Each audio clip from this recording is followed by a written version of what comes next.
I turn off my alarm and stretch, then let out a groan. Yesterday was a really intense day and I'm certainly feeling it now. At least it's Friday. With a regretful sigh, I roll out of bed and prepare for my classes. I grab a quick breakfast and drive to school. Yuna is waiting for me in class and smiles broadly when I sit down next to her. Hi Yuna. Hey! Sorry we haven't had a chance to catch up. How did your meeting go with Yuri? It wasn't as bad as I anticipated, even though he asked a lot of questions. About Eagle? No, he was interested in my team back in CNY. She blinks in genuine surprise. Oh, I was under the impression he was curious about Eagle. It's okay, I didn't mind. Clearly he did his homework about how teams are run in the States, because he didn't seem surprised by anything I shared. Yuna nods. There's a reason why he's the youngest account manager to manage a team at Dashu. Have you talked with him yet? Yes. He said that you show a lot of promise, and he's confident that if the rest of your teammates are as determined as you are, then you'll definitely be a force to be reckoned with. That's it? She furrows her brow in concern. Yeah. Should he have said anything else? I guess he was serious when he said I should talk to her about her brother. Actually, maybe now isn't the right time to bring up this conversation. Let's talk about it later. Bombarding her right before class begins doesn't seem like a very smart timing. The professor will get here and start class before we really have a chance to talk, and Yuna will probably spend all of class stressing out about this. Yeah, how he's clearly into me.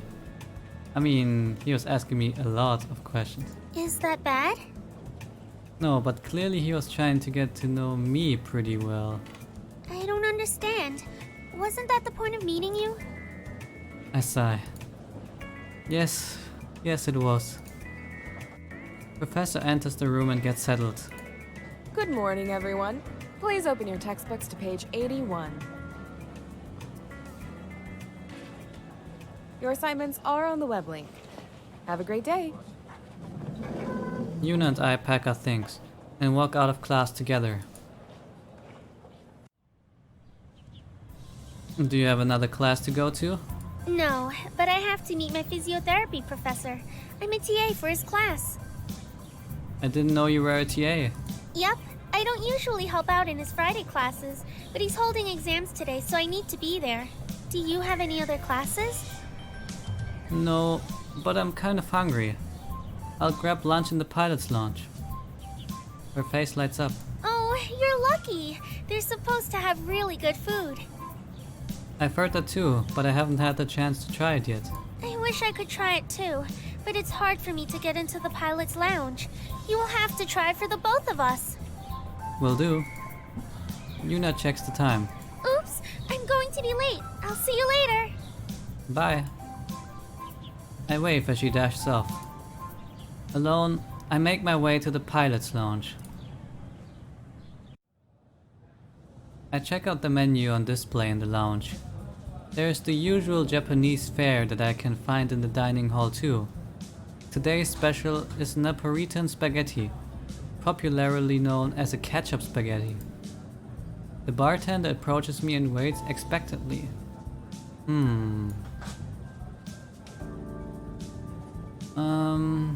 Yeah, let's try the Napolitan spaghetti. When in Rome, or I guess in this case when in Japan. 1 Napolitan spaghetti please. The bartender nods. He brings me my order and I take it to an empty table. As soon as I sit down, someone slides into the seat across from me. I'm ready to apologize and ask if this table was taken, when I take a good look and the girl's smiling at me. May? Is this seat taken? No. You can sit here. Thanks. This is a little uncomfortable after what happened yesterday. I think she feels it too. Have you talked to Kaori yet? No, I figured it would be best to give her some space. I haven't seen her that upset since... She hesitates. Since Ryota? May blinks but seems relieved. Oh, Kaori told you about Ryota? Sort of. I'm not about to tell her I was listening in on their conversation a few days ago. Did she say it was all my fault? It was certainly implied. May sighs. I wish I'd never said anything. I blink. May doesn't strike me as someone who has many regrets. She's always cheerful and seems to take whatever life throws at her in stride.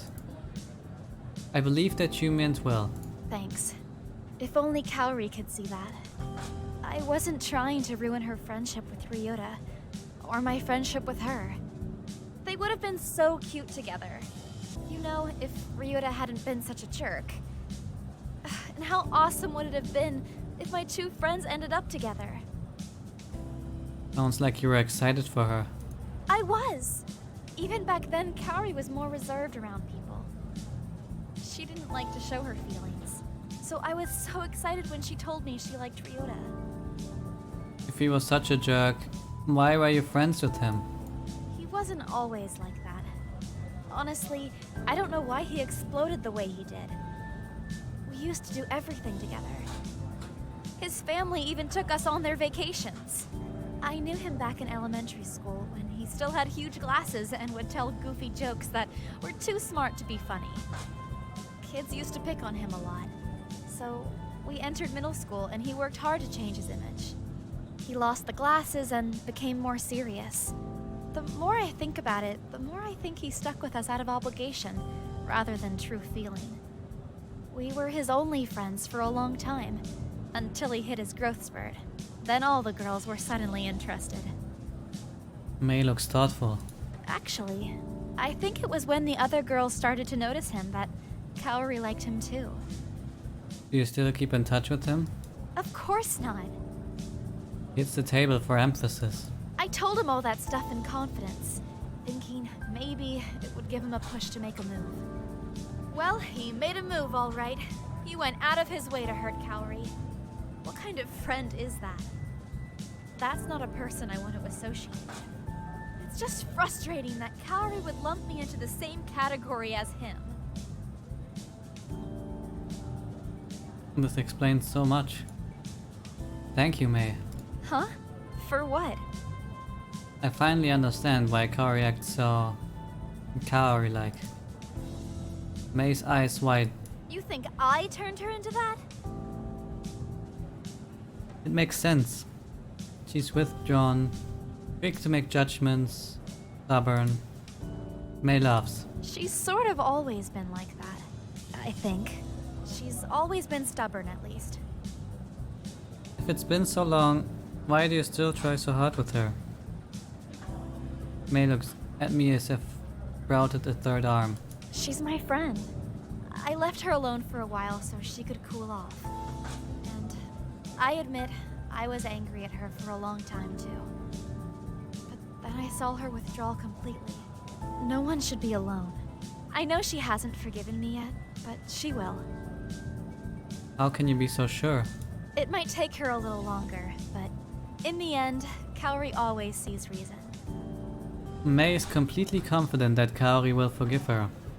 That must be how she can still act so familiarly with her, even though Kaori doesn't reciprocate those feelings. I have to admit, I kind of admire May for that. Anyway, since I really didn't get the chance to say it yesterday, congrats on your win. I blink. Oh, thanks. But don't get used to it. Ana Bugeisha has a lot of practicing to do. It won't be that easy the next time we battle. You're still going to lose. You can train, but we'll be training just as hard. The outcome will be the same. May grins. We'll see. From the corner of my eye, I spot Kaori and Sho enter the pilot's lounge. Sho is still alive and in one piece. They must have worked things out with each other. That's a relief. Kaori searches the room and briefly makes eye contact with me before glancing away. Then to my surprise, she walks over to us. Joe follows. May is just as surprised when Kaori and Sho sit with us. What's going on, Brosif? Nothing much. Where's Mayu? Class. I look over at Kaori. Hey Kaori. Hi. She looks sideways at May. Hi, May. May doesn't react right away. Then squeals in delight and throws her arm around Kaori. Hi! May! Stop it! Kaori pulls away in a huff, while May laughs. The four of us continue to chat together. The tensions felt from yesterday are completely gone, as if the day never happened. May even got Kaori to laugh. Eventually, we all go our separate ways as everyone heads to their class or other obligations. I still have some free time. I was browsing the list of clubs and classes earlier, and Ace offers a cooking club. I remember Nikki mocking me, saying I should join when she first started her club. Maybe that isn't such a bad idea. The look on her face would be priceless if I offered to cook and it was edible. I'll go check it out. The cooking class is held in the culinary building. I enter a classroom filled with multiple cooking stations already set up with ingredients. It kind of reminds me of a chemistry lab, but with stoves and ovens. In the corner of the room, I spot Yuna and claim the station beside her. Hey Yuna! She blinks in surprise. Oh, hey! Are you part of the cooking club? No, I'm just dropping in today. Me too! What brings you here? I'd like to make a meal for Nikki. That's really nice of you. I'm sure she'll appreciate it. I hope so. She's a whiz in the kitchen. What about you? What brings you here? Since I quit the SBA, I've got a lot of extra time, so I've been trying out some of the other clubs Ace offers. When did you quit the SBA? Right around when I got Dashu as your sponsor. Her voice holds the edge of finality. It's clear she doesn't want to talk about this further. Anything catch your interest? A couple, but I'm still weighing my options. Besides, it's fun trying new things. The student instructor arrives and everyone breaks away from their conversations to stand at their stations. Welcome, everyone! He goes into a short message explaining who he is and the rules and structure of the club. Now that that's out of the way, today we will be learning how to make kasutera. If you haven't already done so, please put on your aprons. I slip off my blazer and tie the apron around my waist. First, we will preheat the oven to 160 degrees. And don't forget to line your pan with parchment paper. Isn't that a little low? Oh right, it's in Celsius. For our dry ingredients, we will have 1 cup and 2.5 tablespoons of bread flour and 1 cup of sugar. The wet ingredients will have 6 eggs and 5 tablespoons of honey diluted with 2.5 tablespoons of water. At least there aren't that many ingredients. As instructed, I measure out the ingredients. Wait, I forgot to preheat the oven. What temperature should it be? 160. I preheat the oven to 160 degrees. The instructor continues to provide instructions and I follow as best as I can. While whisking the eggs, my gaze wanders over to Yuna. She's carefully pouring flour into her measuring cup and leveling it off before dumping in it the ball. Her tongue sticks out slightly as she concentrates. I try to hold back a chuckle when she glances at me. There's a smudge of flour on her cheek, and I can't hold back my smile. She matches my grin before turning back to her ingredients. I refocus on my own station and add the sugar. The only thing left is to add the honey. How much water do I use to dilate the honey? 2.5. I add 2.5 tablespoons of water. Once you add the last of your flour, mix the ingredients until combined. Be careful not to overmix. Pour the batter into your pan and let it bake for 35 minutes. As instructed, I add the last of my flour to the mixture and continue to mix it. What counts as over mixing anyway? How do I know if I've mixed just the right amount or too much? Using my wooden spoon, I poke around to see if there are any flour chunks still left. Nope. I guess that means my batter's ready to go in the oven. I set the timer for 35 minutes. Now just to wait and see.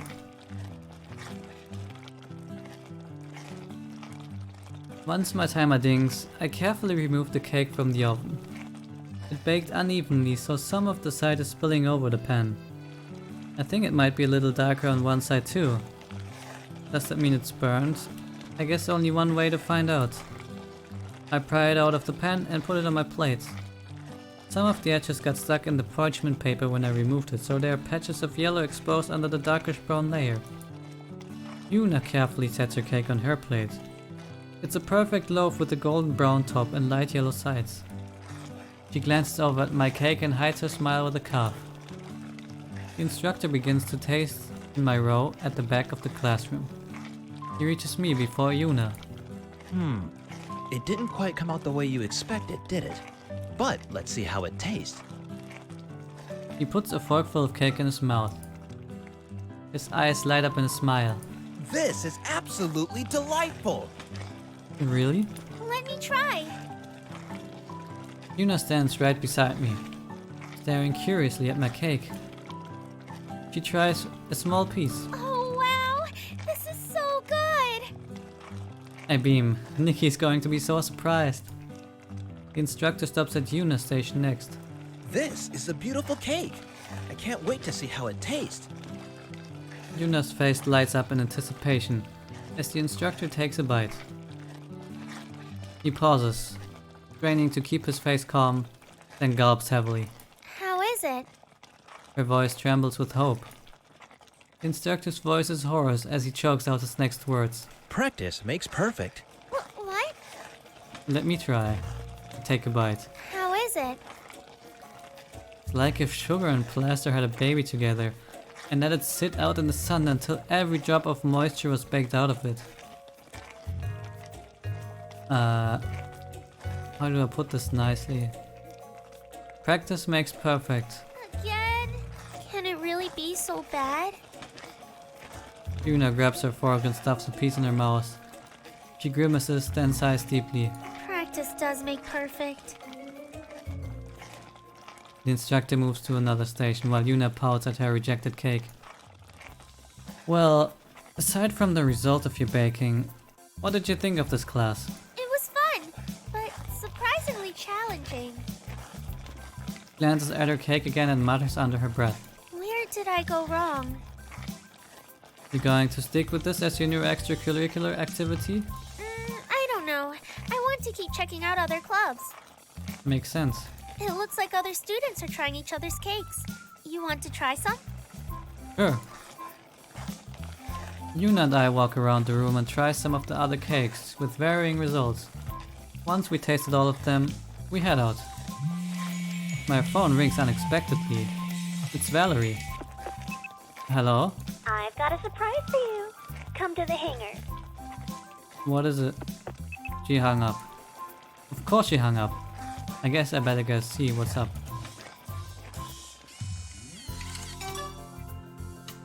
After I swipe myself into the hangar, I make a beeline to Eagle. Valerie is perched in front of my terminal, but jumps up once she sees me. She moves over from the terminal and gestures for me to sit. Voila! I stare at the scrolling code on the screen. You gotta stop acting like I can read this stuff. What is this? It's a manual documentation. It needs to be cleaned up before it can be fully understood, though. So, you called me over to show me something that's not complete? Valerie crosses her arms. I thought you'd be able to appreciate the magnitude of this discovery. I'm not trying to downplay the importance of this. Besides, my script is parsing it as we speak. It'll be done in a few minutes. We wait patiently for her program to finish running. I watch as she keeps one eye on her script. She's confident in her program, yet keeps glancing at it, exposing the eagerness beneath her calm demeanor. I can't help but wonder, how did you get into engineering? Girls can't be engineers. That's not what I said. Valerie laughs. It's like a puzzle. What? Taking things apart and putting it back together. Finding new ways to piece everything together to make it a better product. The possibilities are endless, even if we can't see all the solutions just yet. And you just discovered that by accident? She shrugs and becomes strangely aloof. Things broke around the house a lot. If I didn't fix it, then it would be broken forever. Why not just buy a new one? It always worked fine once fixed. Why spend that extra money? But why did you have to fix it? Why not your parents? She frowns in disdain. My mom couldn't be bothered with things like that. If the computer broke, she'd pretend the problem didn't exist until she needed to use it. Then she'd go and buy a new one because she needed to use it immediately. Money was always tight, and that's why I started trying to fix things. The first thing I ever properly fixed was my bike. I was 15, and my neighbor at the time was a young woman at university. She helped me fix it, and when she learned I was interested in this stuff, she gave me a bunch of how-to books for my birthday. I guess I was lucky that my dad was pretty handy. He taught me how to take care of my things. Valerie grins playfully. Could have fooled me. Eagle's always a little worse for wear by the time he gets to me. Isn't that right, Eagle? He coos affectionately in my gear. It's not a puppy. A sharp beep interrupts our conversation. Valerie rips back towards the screen. It's done. Valerie and I both lean to get a better look at the screen. I turn my head to ask her a question when her hair brushes my cheek. It's soft and smells like flowers. I hadn't realized how close we were to each other until now. Valerie is too focused on the screen to notice. Her slender finger dances across the keyboard. Oh, this makes a lot of sense. What makes a lot of sense? Why your core only activated that one time? The function of the core was set to debug mode with a single run instance. English, please. The overdrive mode was meant to be used for testing purposes, so it was set to only activate once. What does that mean? It means if we can figure out how to change this setting and find out the parameters of activation, you could use the overdrive mode on demand. My eyes widen as I consider the possibilities. Are you serious? Yeah! In theory, anyway. She squints at the code. That's not even the best part. Here are blueprints with algorithms and formulas. What do they say? Valerie puts her finger to her lip. It seems to be incomplete. But we might be able to use this and a bit of reverse engineering to fill in the gaps. If we can figure this out, we can understand the details of the core.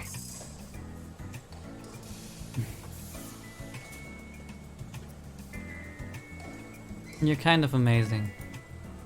She grins. About time you noticed. Why did Dad include this function for my core? And why didn't he tell me? I have so many questions and too few answers. Let's keep this a secret. A secret? Yeah, there's no point in getting the team's hope up when we don't even know if this will work. Plus, I don't need anyone snooping around my gear. I look pointedly at Valerie. She smiles innocently. What? That's what brought us together. Are you saying you wish you'd never met me? Of course not. But one Valerie is more than enough. She smirks. Don't I feel special? Valerie gets to work and I watch her for a while. She's working too fast for me to comprehend what she's doing, and I don't want to interrupt her groove to explain it to me.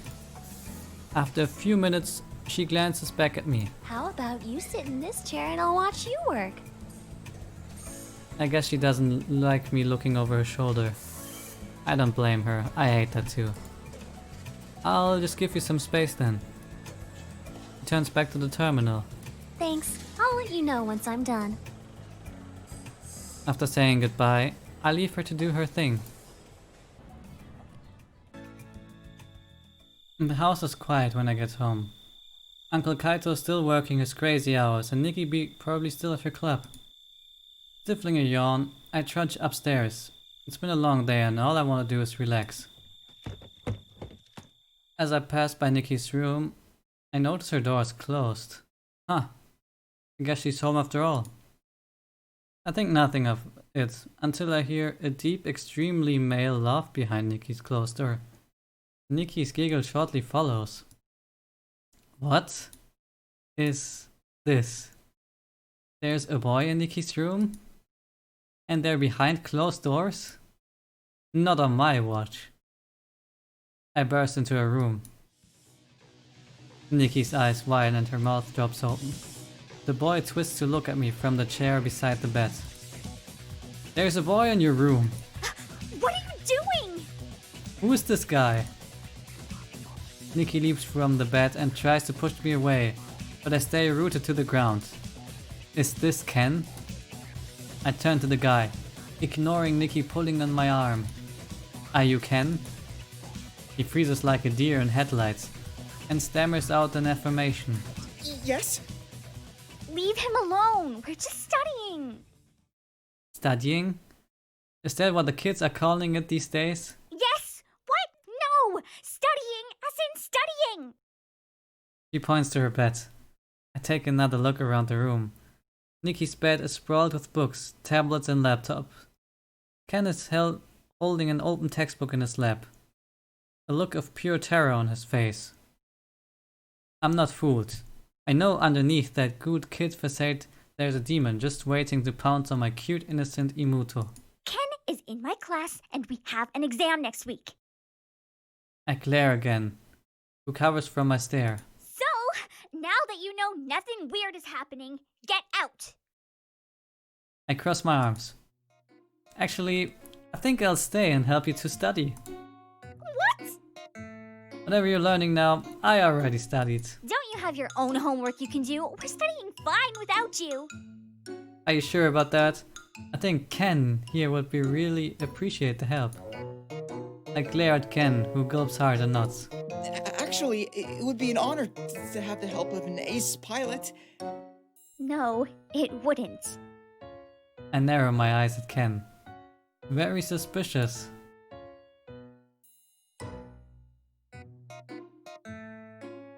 Don't even think about it. I didn't think it were possible, but Ken's eyes grow even wider. His gaze shifts helplessly to Nikki and back to me. There's nothing happening. I'm not thinking anything. Get out. I'm not going to fail my test because you're being a total weirdo. Yeah, I'm leaving. I glare at Ken again. Just remember, whatever you're thinking of doing to her, I will do to you. It's just math. Twice. Out! Nikki shoves me out of the room. Door. I know. We'll leave the door open so you stop being stupid. Luckily, my room is across from Nikki's. I leave my door open too while I try to work on my assignments. I'm too distracted to focus as I strain to hear what they're talking about. Every so often I hear them repeat a math formula or compare answers on equations. Huh. I guess they're really studying. This time! Eventually I give up and watch videos on MeTube. After about 2 hours, Ken goes home. Nikki slams the door and shuts her room. Jeez, what's her problem? Now that I can finally focus again, I finish up my assignments and easily fall asleep afterwards.